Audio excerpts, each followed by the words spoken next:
We launched in July, and in our first month we stopped 380 kilos of food going in the bin.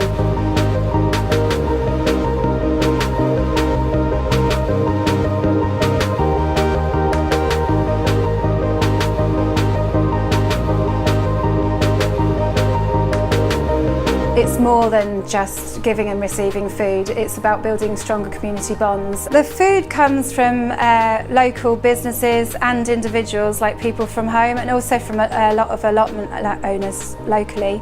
We're currently collecting from 3 local supermarkets and also from a high street coffee chain.